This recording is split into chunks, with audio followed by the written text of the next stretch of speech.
natin ang aawitin. Sa pagpilit niya'y hindi ka mabibitin. Mula Albay, Bicol, narito na si Jonalyn Viray.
Nanalo na agad-agad? Oo, pinagdesisyonan ng inampalan ng sambayanan ng taong bayan na manatili ng 8 taon sa industriya.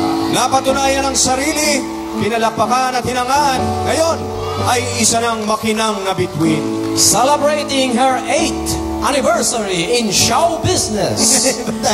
Show business, Rachel Ann. Yay!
Grab. Yes. Thank you. Ikaw na ang nagwagi para sa amin. Maraming salamat po. Thank you po. Ikaw na, ate. Napakahusay ninyo. Palakpakan po natin sila muli. Ang masasabi lang namin ay Nakakaloka kayo. Akala ko, pambihira na. Pambihira. Ayan. Happy 8th anniversary. Happy 8th anniversary. Rachel, Rachel, congratulations. Party Pilipinas, Direct Mark. Thank you po sa inyo. Ang gagaling ninyong lahat. At yan po ang tanghalang Party Pilipinas sa aming pagbabalik sa Yaw Pilipinas. Ito ang Party Pilipinas All Stars and the Sun. Alakpakan